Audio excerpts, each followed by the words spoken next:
Good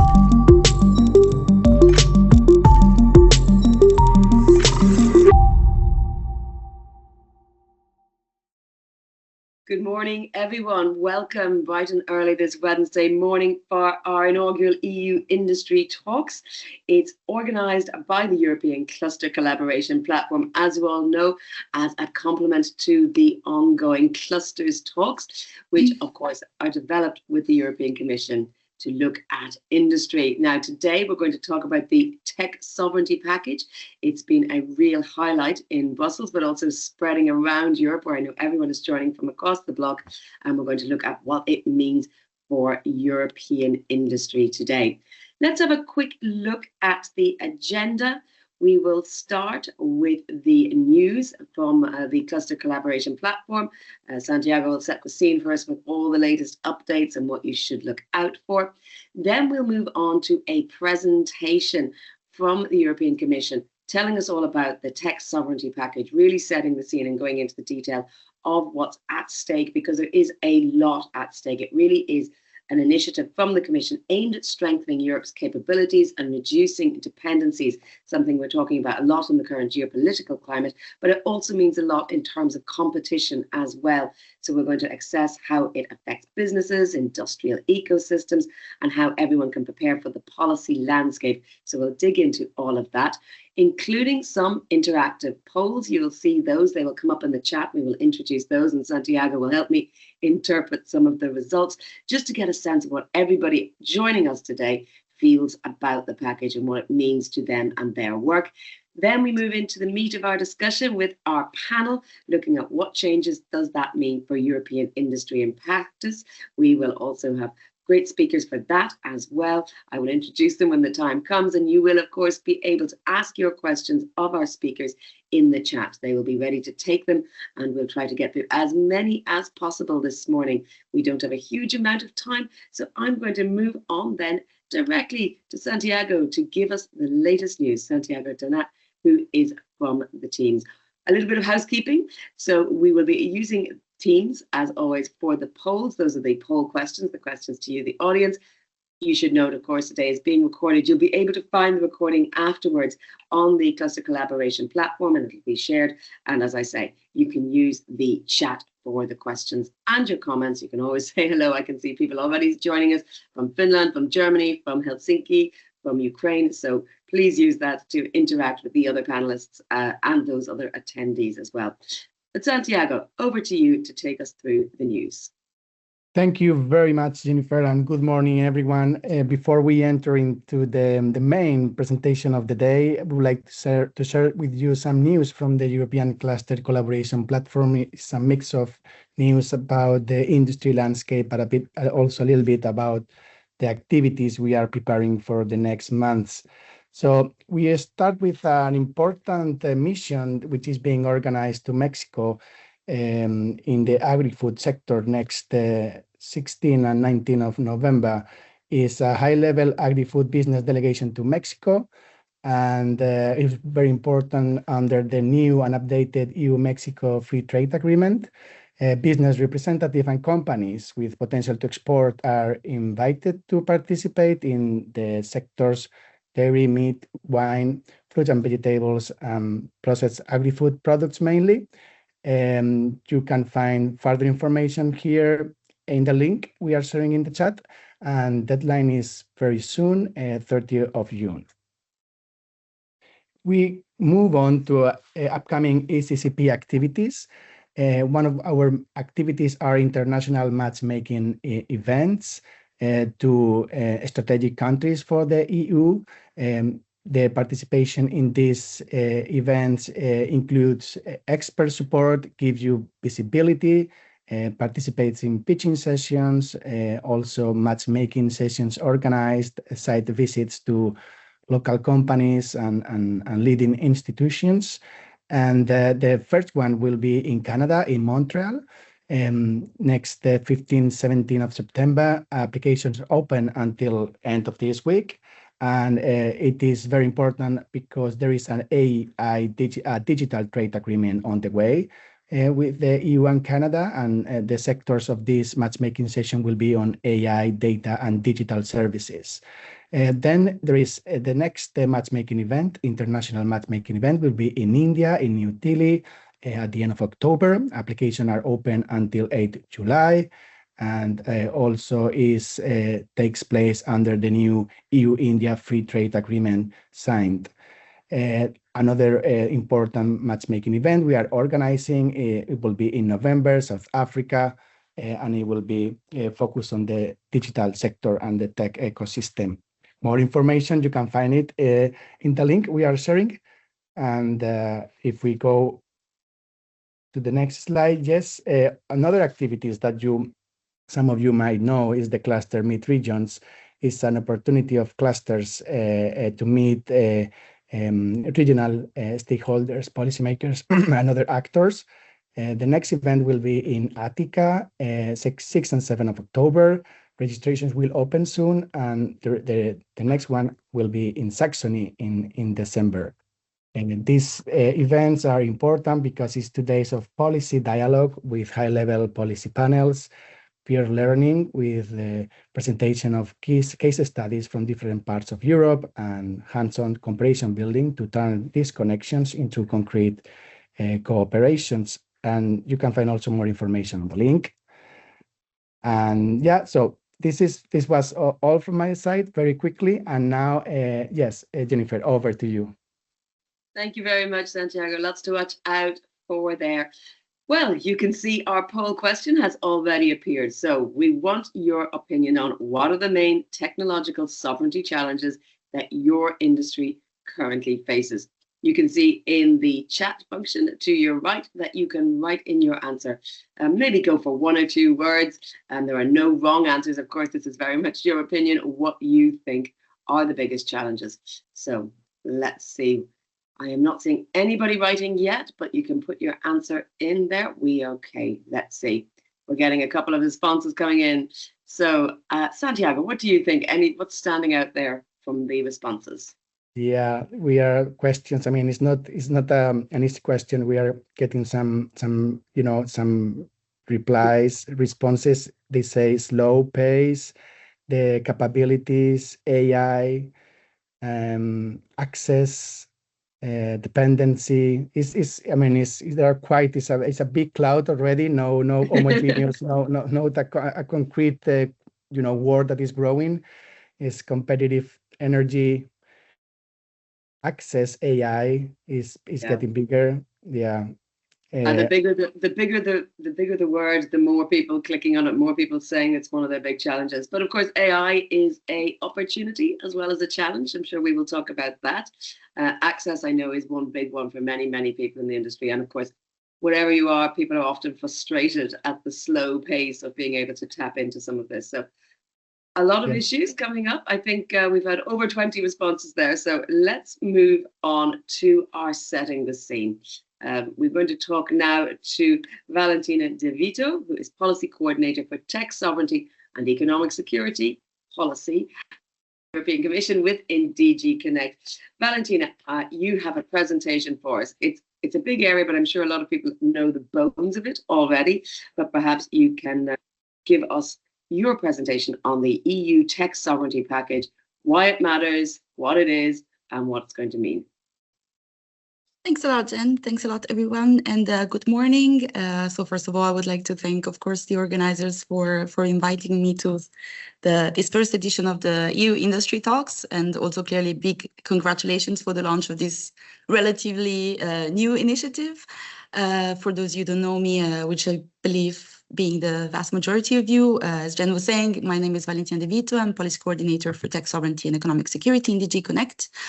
With my presentation today, I will give you just a taste of the tech sovereignty package to kickstart the day and introduce the topic in view of the panel discussion later on.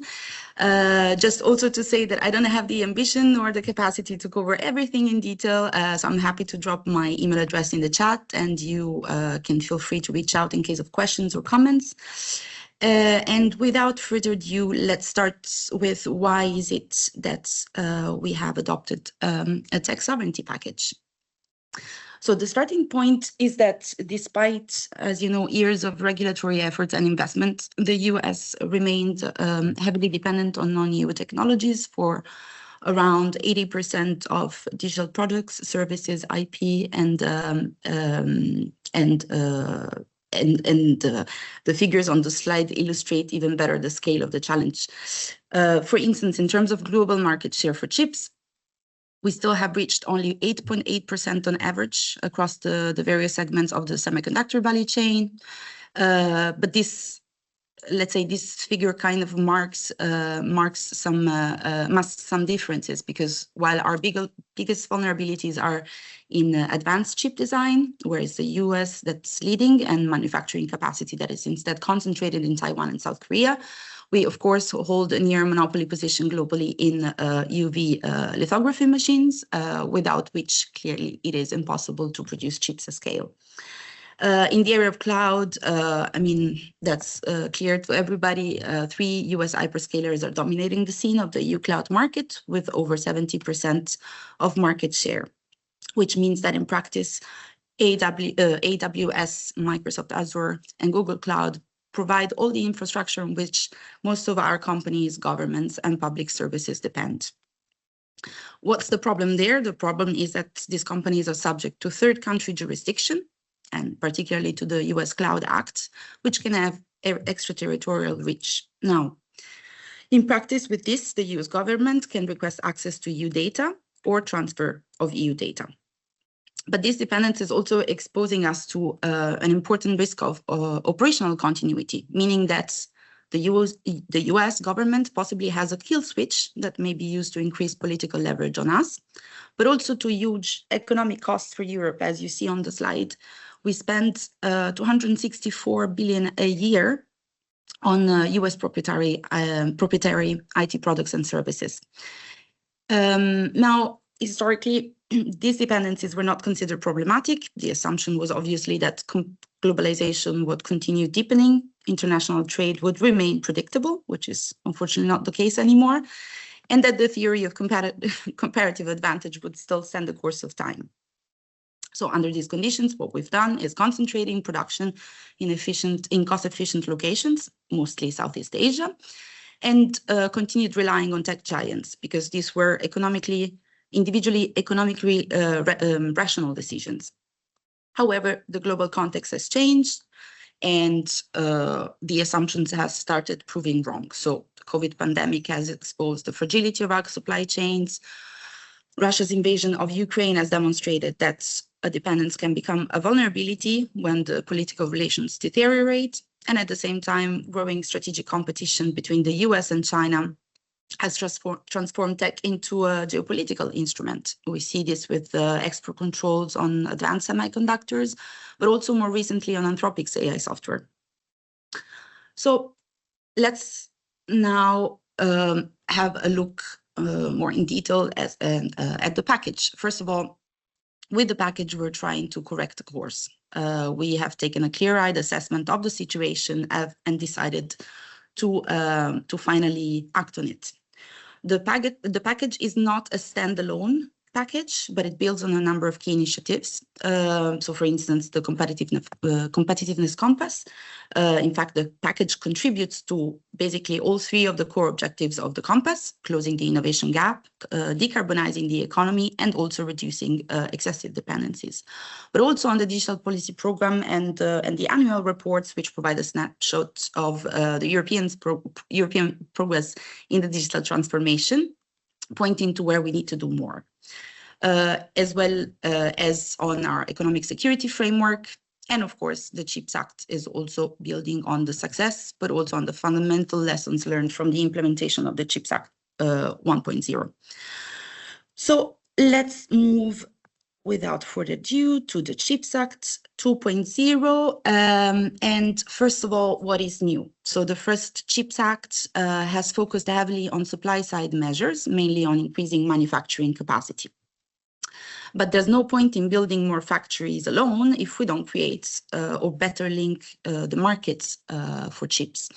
So basically, the CHIPS Act 2.0 introduces a number of demand-side measures to boost domestic demand for EU chips. For instance, a demand forum as a supply and demand matchmaker.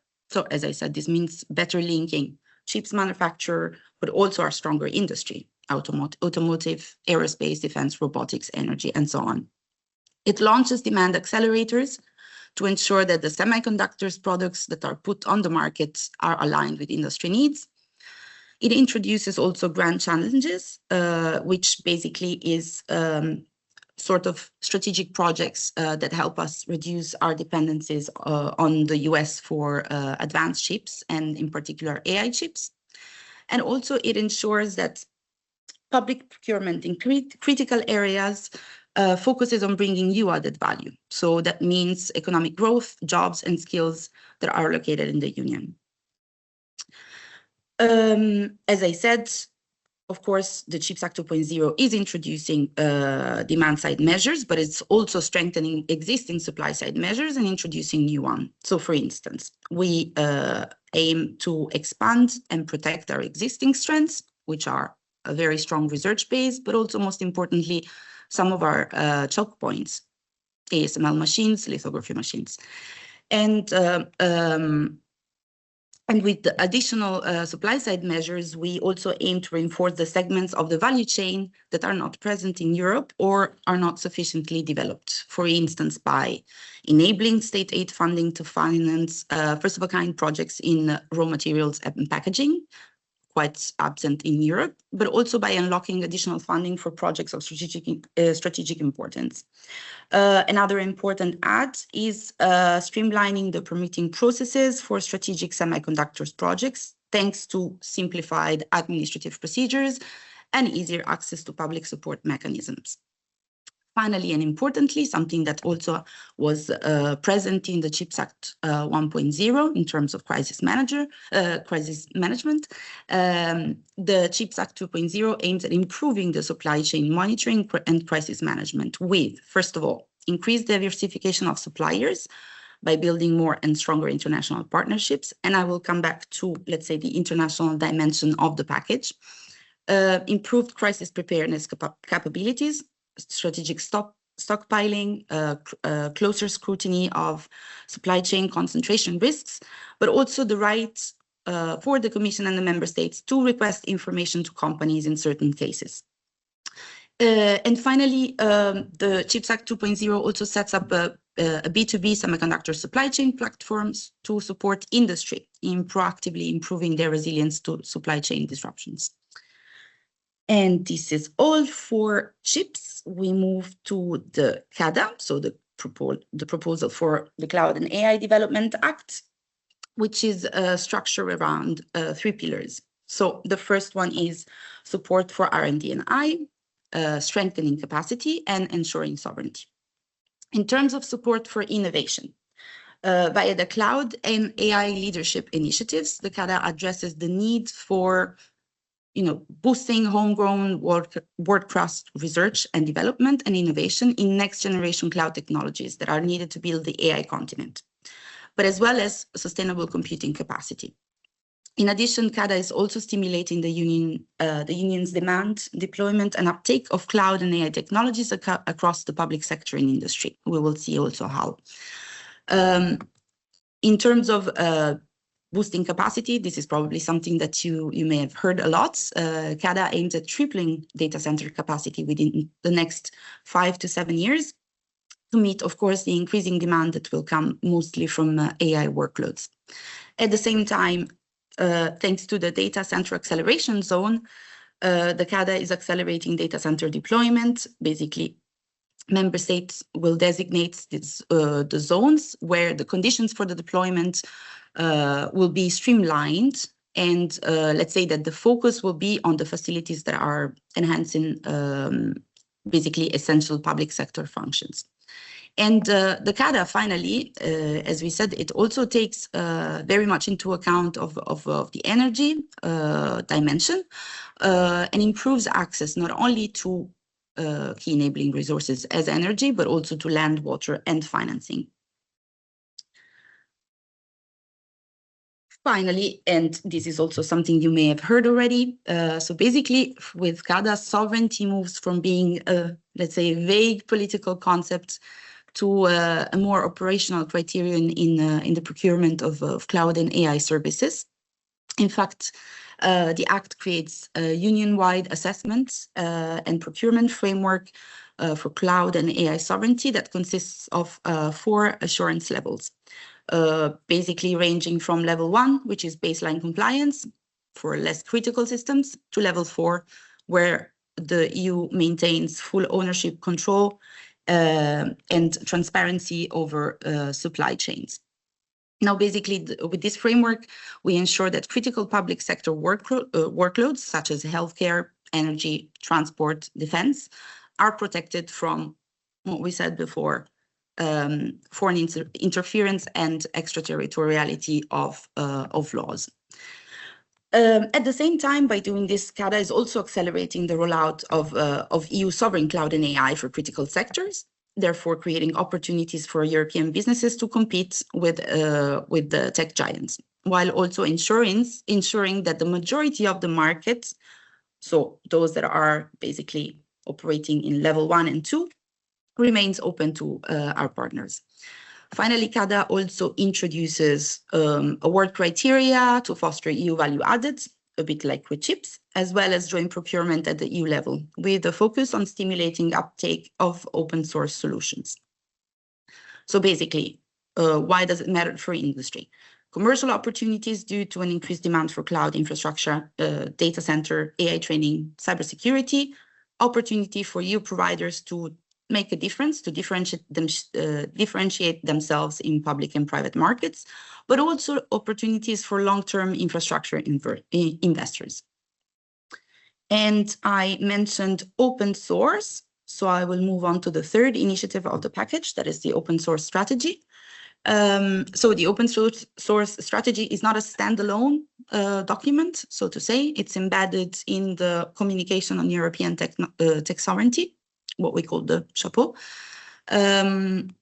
First of all, the strategy does something very important. It clearly positions open source as a way to reduce vendor lock-in and also as a tool to achieve sovereignty, to ensure transparency, security, and reusability. At the same time, it lowers entry barriers for SMEs and startups. I'll come to this in a minute. So Europe, we continue to rely on proprietary software controlled, as we said, by a small number of global tech providers. At the same time, though, we have a strength because we have an open source community with over 3 million open source contributors. So what are the problems? So this community has very limited access to funding. There are difficulties in scaling their projects. Sometimes these projects are even taken from by third countries. Barriers in moving from innovation to industrial deployment.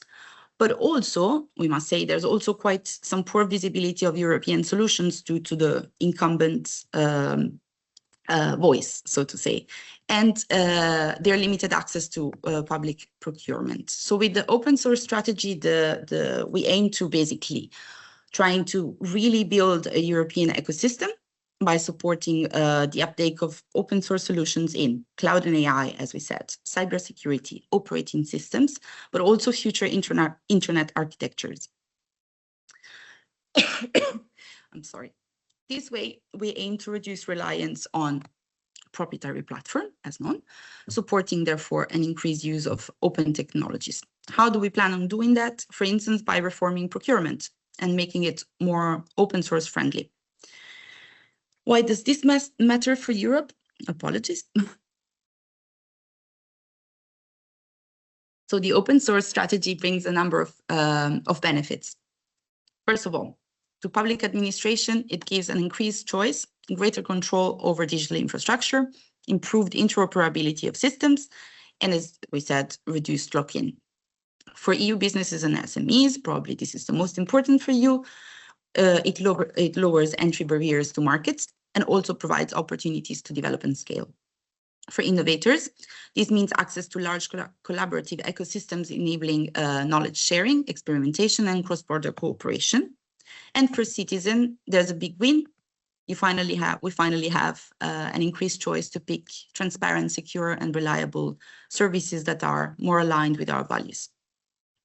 Finally, and I will not take too long because this is an initiative that comes within the package, very important one. It's not a DG Connect initiative, it's a DG Energy mainly initiative. But this is just to say that clearly the energy dimension had to be considered in the package, because Europe cannot expand AI, cloud, and data center capacity without also addressing the energy dimension. Now, with the strategic roadmap for digitalization and AI in energy, what we're trying to do is to finally, for the first time, effectively link tech policy with energy policy. And therefore, these initiatives is aiming at increasing the use of digital technologies and AI for grid management and increased energy efficiency, addressing energy requirements of growing computing demand coming from AI and data center expansion in Europe.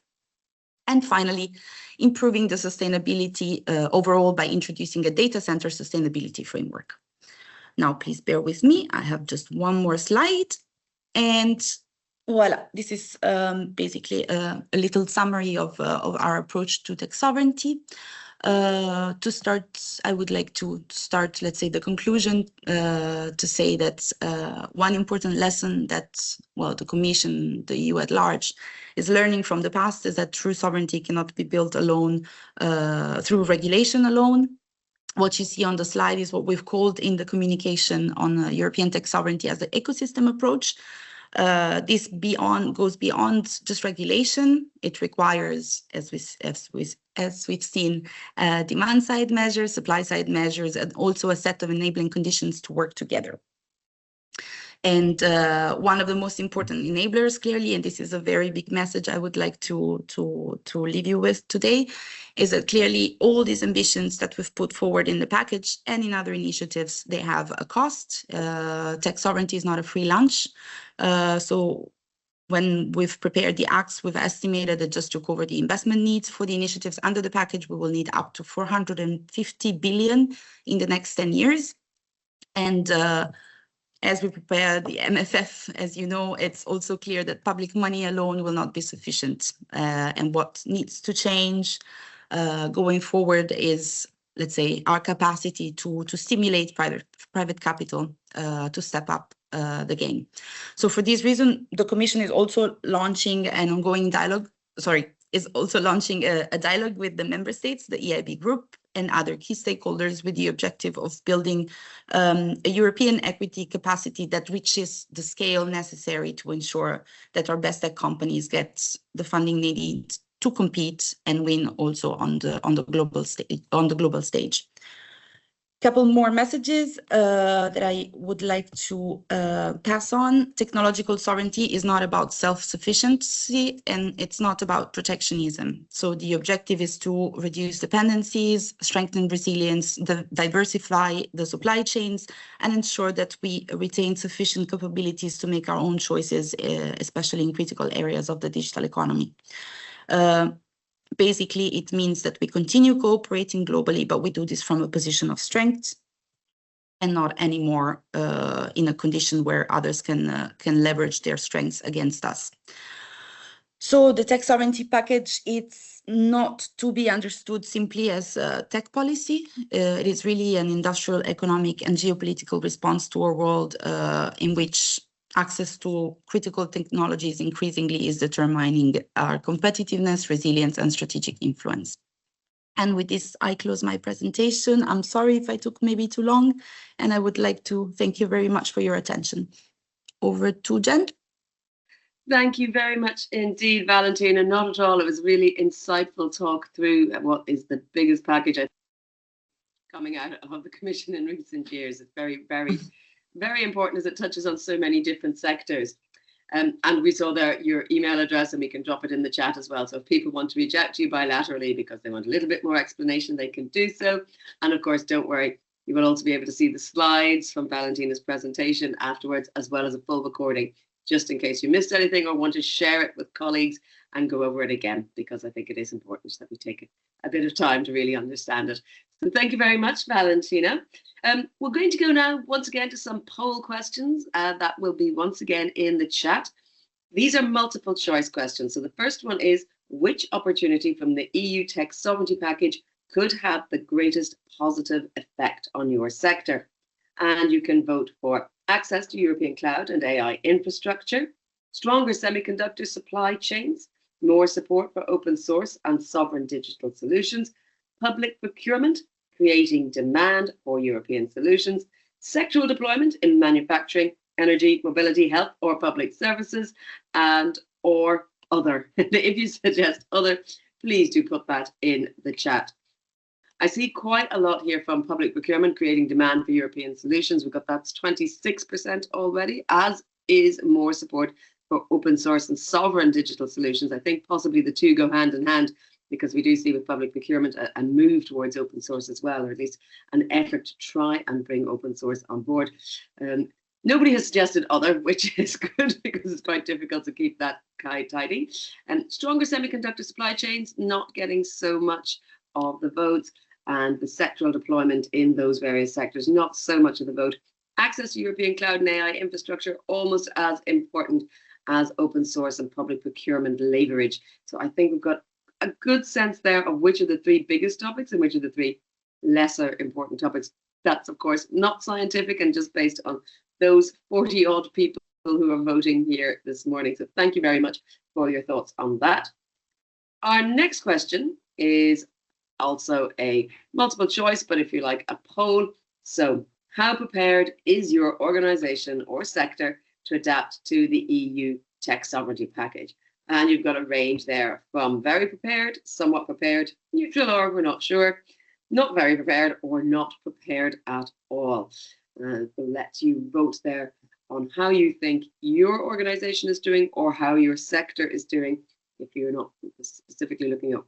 Somewhat prepared or not sure. Quite a few people not sure. It may be that you're working in a silo then, in that case, if you're not sure how everybody else is doing.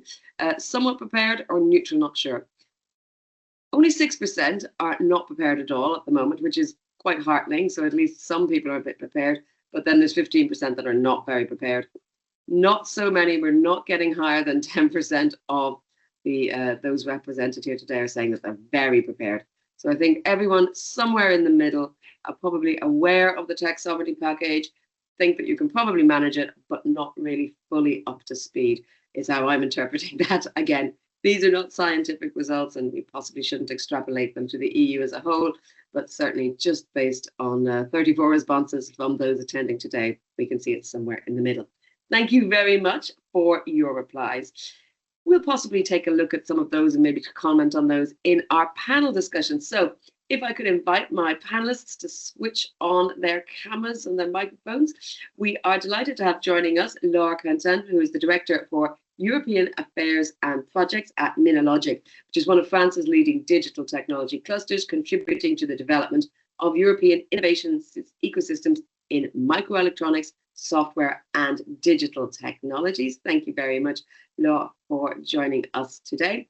We also have Matthias Krum, who is representative of the AURA Cloud Edge Continuum Initiative at DLR, the German Aerospace Center.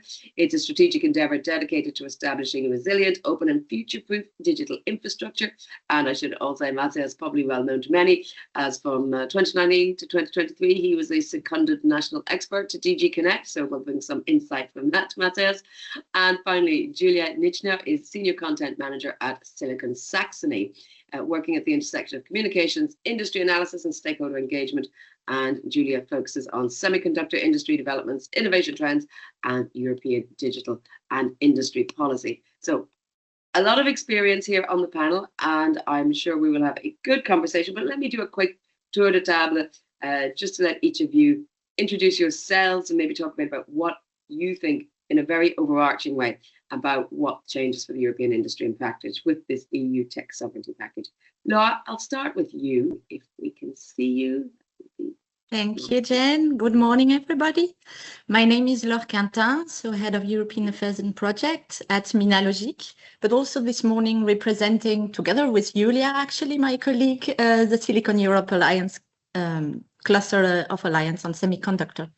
So Auvergne-Rhône-Alpes is actually a strong region in microelectronics with more than 240 SMEs representing and highly innovative because above 20% of them are startups and represent also 2,500 employees. So a strong region, and you will see later on that regional ecosystem are now also considered really in the global European strategy, which makes us, of course, happy and which goes in the good direction. What I think, like as an introduction, Jenna, we will go deeply. From our perspective, of course, we are, well, microelectronics at one, I would say, side of the value chain, and AI on the other side, are here very deeply interconnected in this sovereignty tech package, which is a very good thing because no AI without chips, and chips need to be intelligent and to adapt to the demand, which is now, of course, reinforced and accelerated through AI use. So everything is interconnected. So very happy to see these in one single package by the European Commission. Indeed, very interconnected. Julia, I'll go to you next since you are working with Laure, just to give us your scene setting comments, and we will get into more detail in a few moments. Yeah, good morning. Thanks for having me. My name is Julia. I'm working for Silicon Saxony, and for those who don't know Silicon Saxony yet, we are a strong front-end semiconductor manufacturing hub, and during the first EU Chips Act, we attracted major investments from companies such as Infineon, Global Foundries, and ESMC. We had an investment of over 16 billion euros within the EU Chips Act 1. We have more than 80,000 people working in our semiconductor and ICT ecosystem. We have more than 3,500 companies in that field, and more of 700 of these organizations are members of Silicon Saxony, so our network, which makes us the largest high-tech cluster in semiconductors in Europe. And at the same time, we are also home to a world-class research landscape. We have the most Fraunhofer institutes here in Dresden, in and around Dresden. So obviously, we are grateful for Chips Act 1, and we're very much into Chips Act 2 and the differences between both of them. But I think that's a topic we'll get deeper into later on. So maybe one word from my side. I'm working for Silicon Saxony for 4 years now, and together with our managing director, Frank Bösenberg, who maybe some of you also know, we have a weekly podcast where we discuss the major semiconductor news of the week. Good promotion there, Julia. So people, if you need some semiconductor info in between your EU industry talks, you can join Julia. Matthias, talk us through Aura, Cloud Edge Continuum Initiative. Tell us what you're focused on. Yeah, thanks for having me, and that I'm invited to present Aura. So what's Aura and what's the IPSAS EIS? IPSAS EIS is the important project of common European interest on next generation infrastructures, cloud and infrastructure services, and is integral to the Aura initiative, which serves as the umbrella or cluster, can we also say, for this funding instrument. And from our perspective, the IPSAS EIS is the key digital policy project already aimed to strengthen Europe's digital and technological sovereignty. So therefore, it aligns, of course, well with the objectives of the sovereignty package and already constitutes a significant contribution on Europe's technological sovereignty, I would say. It addresses Europe's challenges in the cloud market, which Valentina shortly described, or everybody knows, I think, by developing a first interoperable multi-provider cloud edge continuum. So strange word, but others call it the EU supercloud. It means that we combine the strengths of many different partners, many different providers with their specific qualities, and federate them to a large European cloud. And this initiative was approved in December 2023 and involves 12 member states and roughly 120 industry and research partners that developed this multi-provider cloud edge continuum. And well, I think we will also talk a bit about the IPCEI on microelectronics, the IPCEI on cloud infrastructures and services, a bit different as it targets a different value chain and a different policy logic maybe. As this earlier IPCEI, it's about really federating several cloud offerings to an ecosystem with a service layer, and the others focus really more on manufacturing capacity and hardware. So therefore, I think we have here a very interesting instrument, and yeah, let's discuss how this can contribute to Thank you. stability.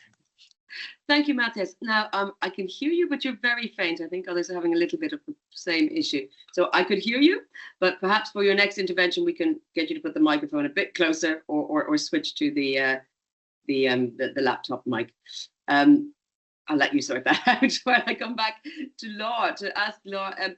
To set the scene, Valentina went through some of the questions around dependency, but in your view, to what extent are European companies currently exposed to non-EU technology providers?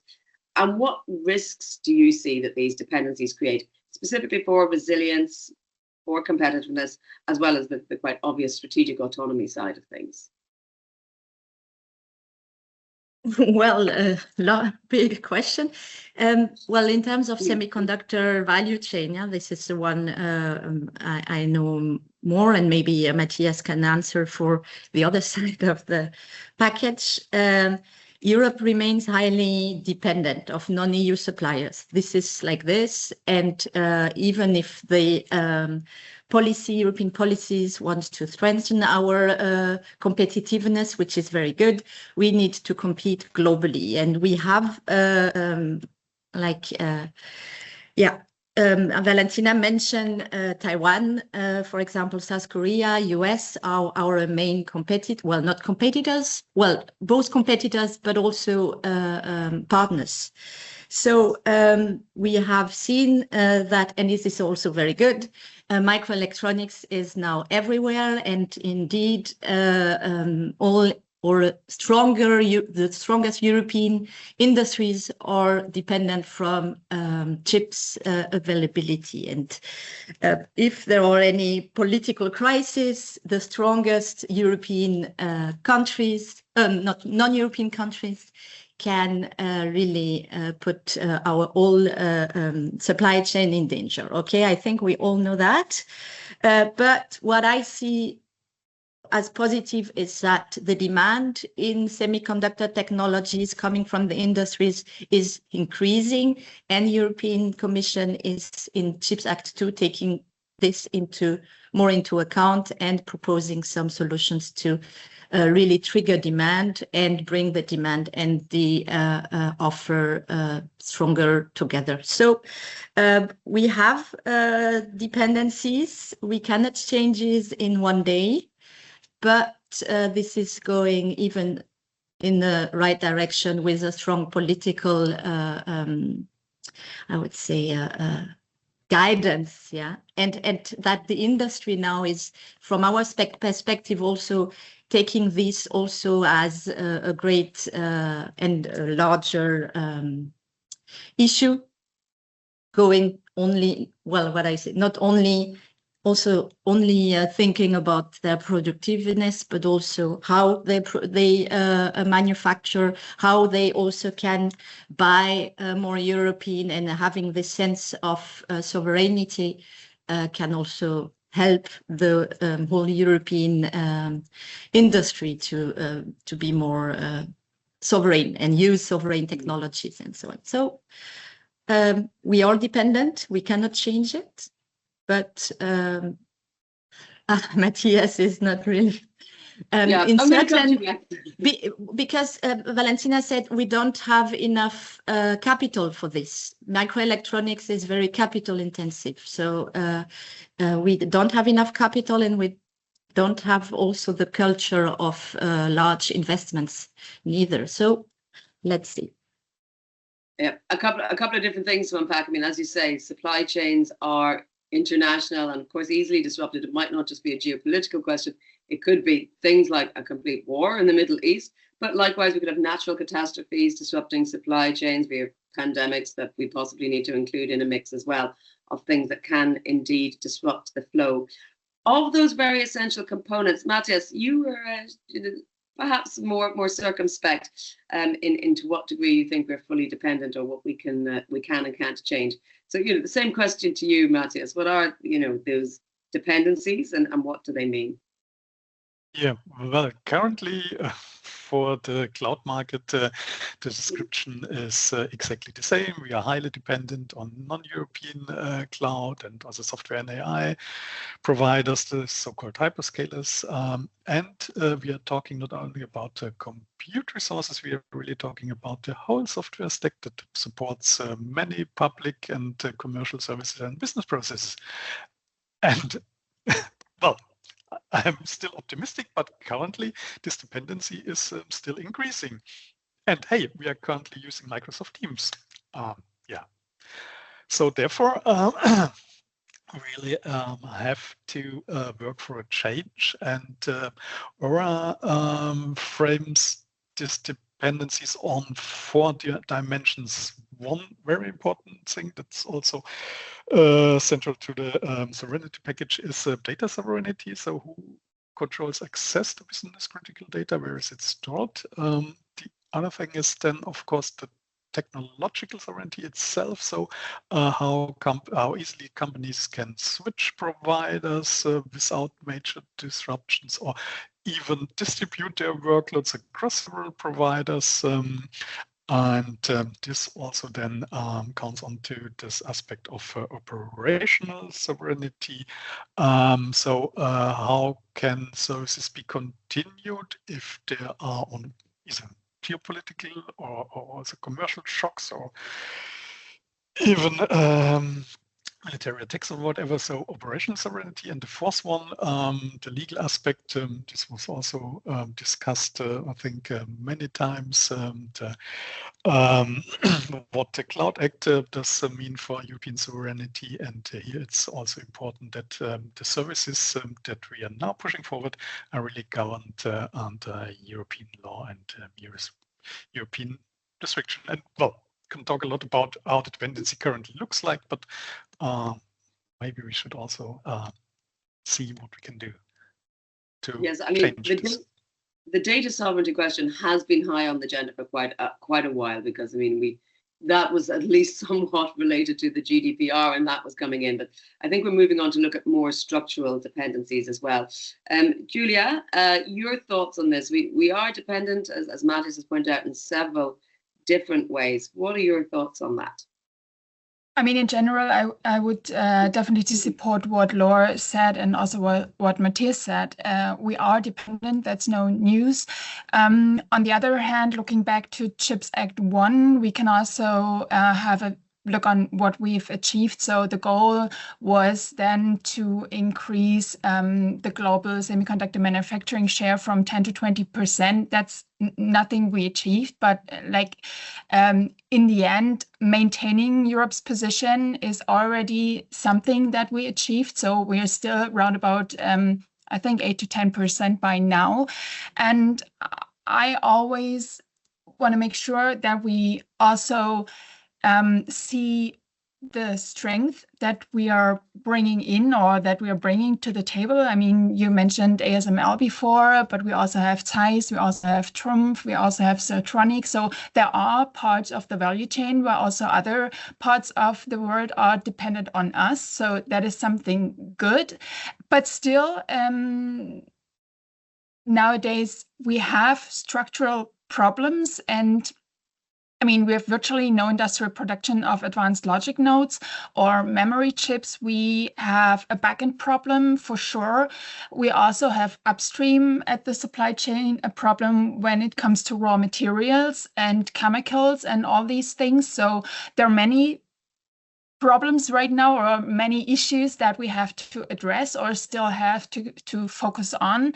And for me, in the end, it is, I mean, to be honest, I think the new way of thinking within CHIPS Act 2, having a more general view on everything and seeing the supply chain as something that is connected, because it also sets the question of demand, which is super important if you want to have front-end fab manufacturing and also back-end on this stuff. But in the end, it's also a question of speed and scaling and money. And when we look to Japan, what they did with their Rapidus project, we always call it a huge bet on the future. But I mean, you have to think about what your strategy is, and you have to work on that, and you have to be fast. And I mean, you said it before, we have to adopt as quickly as possible to rising technologies, and chips are just the basis of everything. So it's a bit hard for me if I see it's only 13% voting for stronger chip supply chains, as they are, in my view, the basis of our technological growth, so to say. Let me follow up on that, because we're going to come on to how the package could affect the way that companies source, procure, and invest. But let's take the first two parts of that, the sourcing and the procuring. There is a raw materials question here to answer. Do we have them in Europe? And if we look at procurement, how diversified should we be? What are your thoughts around that? My thoughts? Yeah.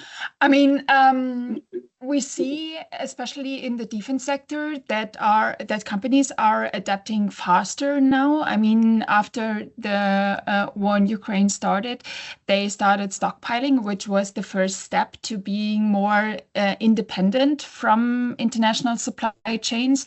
And what we're seeing now is that companies are taking a much closer look at their critical infrastructure, and they think about second sources. And that is just super important, because I think companies still depend on this global value chain, and in some way they still think it will work out in any way, because there will be an issue for something or for every problem that may rise. But I think the Xperia crisis last year, or also the Strait of Hormuz case, showed us that we are highly independent, not that we are highly dependent. And I think that is something that is understood better and better. I mean, automotive is another sector. I think they're coping with these problems as well, and their second sources they took into consideration, but there are still many companies that just don't, because they strongly believe that everything will work out. Matthias, coming back to you again on the question of sourcing, procurement, and investing, and what the decisions around those should look like, and what sort of impact the package might have on those decisions that are being made by companies. I know Laura suggested that, well, capital is a big problem, so investment is a question. And obviously Julia there saying, in very technical terms, what my mother would have said is, don't put all your eggs in one basket. Matthias, so how will the tech sovereignty package actually shift, or will it shift decision-making in those areas? Yes, I think so. We see the tech sovereignty package really as a turning point, because when we look back at the former regulation, these were mainly rules only to protect us against unfair competition and so on. But now it's really about develop options for Europe, and this means addressing also especially the demand side. It doesn't address the demand of the industry. It addresses firstly the demand of the public sector, but we think that this then also will have an influence on the company's decisions, and we see at first that procurement will change. I mean, still the package need to be adopted, but with these procurement roles, we are not only simply asking, is the cloud service secure and cost effective, but we increasingly ask more detailed questions with the rules for this different sovereignty levels, like can workloads be moved to another provider? Is the service auditable? Under which jurisdiction does it operate? Or does it also use open interfaces? We talked about open source as a main principle, and these are precisely the design principles we need to change the options to be able to put not only the eggs in one basket, and these design principles are also built into the Aura architecture. And yeah, as I said, also open source we think is or how open source is now placed as a strategic instrument is very important, because open and vendor-neutral software stacks not only reduce login and lower entry barriers for especially SMEs, they also allow member states and industry to inspect code, to adapt code. This is why open source is more flexible. You can adapt the code to your needs, and also it's important that for the main parts, the critical parts of the stack, you can govern critical code rather than simply consuming black box solutions. So there are many good ideas to really open up the opportunities, and what also Commissioner Rickon said when she presented the sovereignty package is it's important that we no longer are dependent on one provider or one country, but really have more baskets, so to say. More baskets, more jurisdictions, indeed, as you used the term. I think the Anthropic debacle, whereby the access to Europe was shut down by an export control order in the US, presumably targeting China and Russia, that's the assumption, but Europe got caught in that as well. So that sort of a situation is one where if a lot of companies are dependent on that particular AI, then we could see problems. Laura, coming back to you on this question about sourcing, procuring and investing, and the way in which the sovereignty package could actually impact how companies do that. You mentioned capital in your last answer. Sourcing and procurement, I mean, when capital is short, those questions take on a bigger significance, right? Yes, definitely. I am not a business angel, but Valentina mentioned that alongside with the whole CHIPS Act, and sovereignty package, there are all works on improving the investment capabilities of Europe by the member states, which is very good, because it's no news neither. The culture of investment in Europe is not as how do you say that, as ambitious as it can be in the US, for example. So we also need to move also towards on the culture of private investments in Europe, to allow also companies to invest in semiconductor startups. The semiconductor startups today have difficulties to raise funds because, as I said, directly it is about a lot of money, and investors are quite reluctant, and they need also direct result on investment, which is also fine for some industries. But for the semiconductor, the development path can also be long and is very risky. So the risk is in the culture in Europe, we don't like really risky things. So it is also a challenge, but the European Commission seems to know that. Member states also, as I said, we are in discussion with bilateral discussions in France and Germany, for example, to change this a bit. In terms of investment, also on public side, in the CHIPS Act 1, it was really about investing in large factories, manufacturing capabilities. But in CHIPS Act 2, it is not only that, it is that, but only for very strategic technologies that we are not we are not strong. We are dependent on the competitors, on Taiwan and the US mainly. But it is also how to also include the other nodes of the value chain. For example, chips design, which is also very important, and also advanced packaging. So advanced packaging is when you assemble two chips together to make it even, or two or several chips to make it even smarter and ready for example, AI. So it is good, and that the value chain is seen as larger, not only on manufacturing capabilities. It is good. Julia said we did some things, especially in Saxony, where a lot of investments could happen. But we also need to open to the whole value chain and expertise in the European Union, which is already there and also well advanced and highly innovative. And also in terms of actors, what we especially call for in Silicon Europe Alliance is not to forget the SMEs. These are also important, and not only the big players.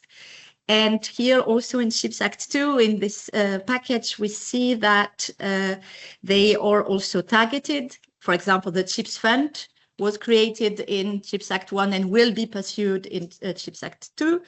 And also specific activities. I don't know if Valentina presented it, but I have heard somewhere that the European Commission is prepared to to procure itself a large amount of GPU for the European SMEs to use it for their own, in a safe way. And this is also a good, goes in the good direction.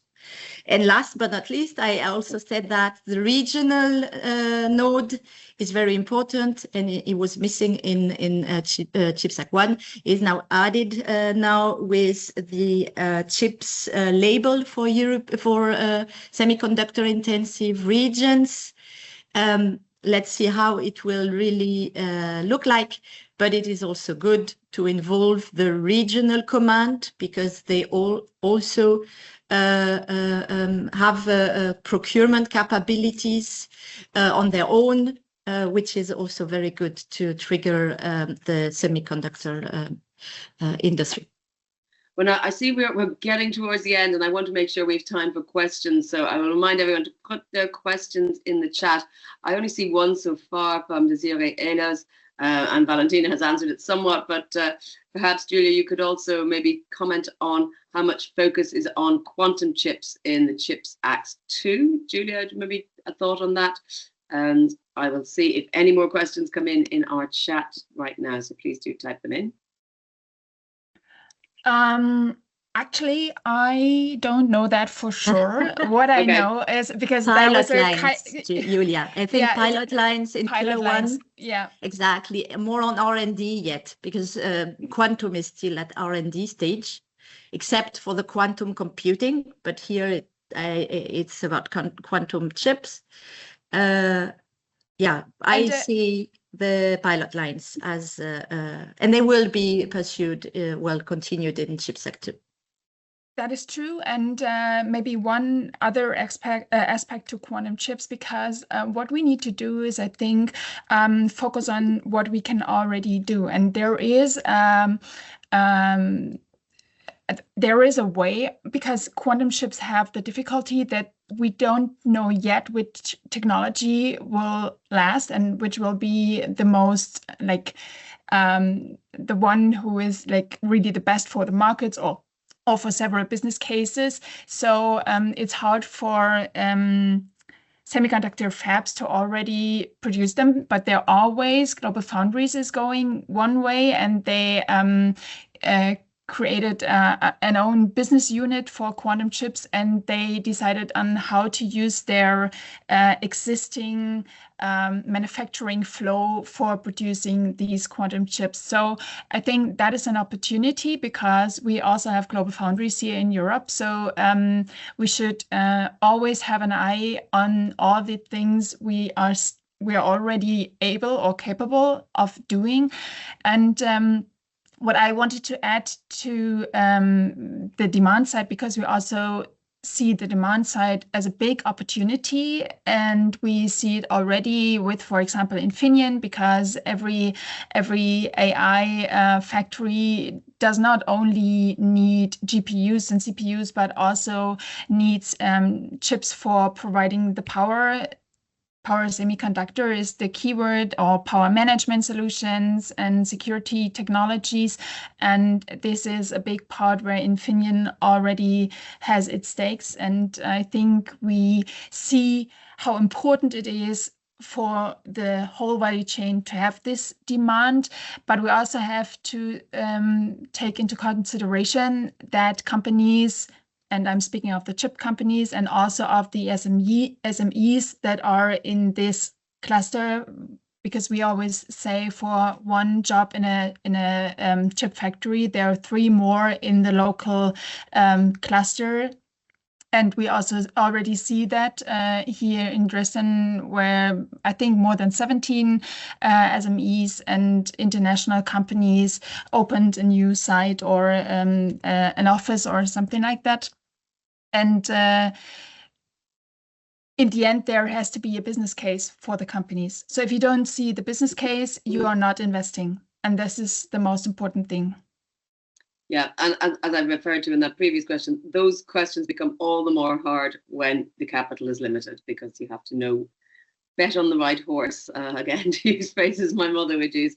And of course, there's a whole conversation that we could have about energy. That's not really our topic for today, but data center use of energy is something that comes into it when we talk about resilience as well. I don't see any more questions in the chat, so we'll go to a final wrap-up question for all of you. And of course, if you didn't get your question asked today, you can always reach out to the team bilaterally with questions to either Valentina, or we can try and get them to our panelists as well. Matthias, I'm going to go to you for a quick wrap up on our final question. So the policy landscape is changing direction a bit with this package. Where do you see the biggest opportunities or the biggest risks for companies? Well, I think the opportunities are clear in more chess, but how do we get there?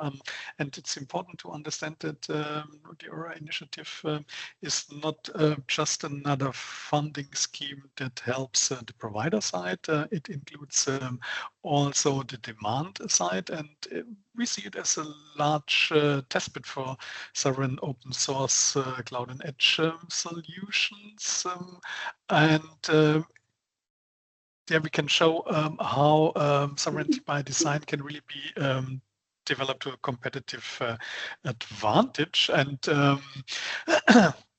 why is it a competitive advantage? Because it allows to really integrate these many providers that we have, this variety, this diversity of providers from small to big, which already offers good service, but often have a problem in scaling. And with this federation aspect we want to address, we can really bring them together. And from the demand side, we see sectors like manufacturing that are already taking up these solutions. So we have in the Aura initiative, for example, Bosch, Siemens, or Airbus that define the requirements also for use cases that need, for example, low latency for some IoT solutions or for digital twins. And